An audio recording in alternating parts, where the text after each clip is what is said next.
harda qalmışdıq? Xanlıqlar mövzusunda. Deməli, növbəti video izahımız xanlığımız İrəvan xanlığı mövzusu olacaq. İrəvan xanlığı 1747-ci ildən 1827-ci ilə kimi mövcud olmuş xanlıqdır. İrəvan xanlığı əsasını Mir Mehdi xan Əfşar qoymuşdu. İrəvan xanlığı 1749-cu ildə Pənahili xandan asılı vəziyyətdə düşmüşdü. Həmçinin deməli İrəvan xanlığı 2-ci İraklidən, Xoy xanlığından, həmçinin Urmiya xanlığından da asılı vəziyyətdə olmuşdu. Digər İrəvan xanı olmuş Həsənəli xan deməli Həsənəli xan Qacar idi ki, 1755-ci ildə hakimiyyətə gəlmişdi və deməli 2-ci İraklinin İrəvan xanlığına hücumları olmuşdu. Bu 1765-ci ildə, 1769 və 1779-cu illərdə İrəvan xanlığı 2-ci İraklinin hücumlarına məruz qalmışdı. Daha sonra isə İrəvan xanlığı 1795-ci ildə Qacarlara tabe olmuşdu.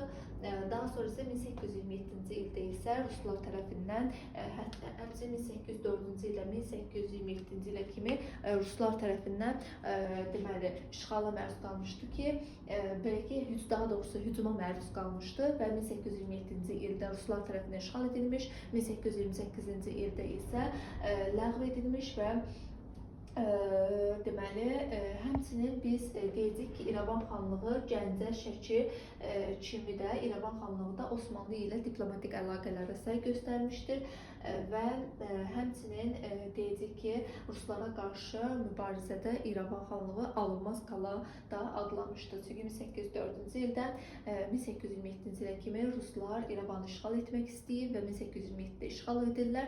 28-də isə İrəvan xanlığı Naxçıvan xanlığı kimi ləğv edilmişdi. Naxçıvan xanlığı isə 1747-ci ildən 1827-ci ilə kimi mövcud olmuş bir xanlıqdır.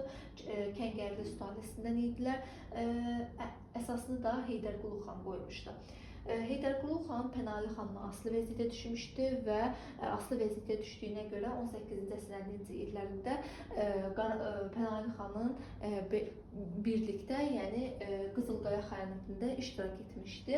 Heydərqulu xandan sonra hakimiyyətə Hacı xan gəlir ki, o da 1763-cü ildə digər bir xəyanətdə Şiraz qonaqlığında iştirak etmişdi.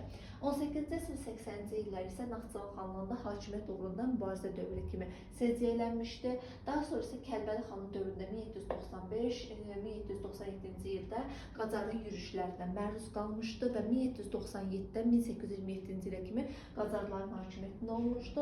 27-də isə Ruslar tərəfindən tutulmuş və 28-də isə belə deyilək, varlığına son qoyulmuşdu. Belə, bu da Naxçıvan və İrəvan xanlığı ilə bağlı video izahımız.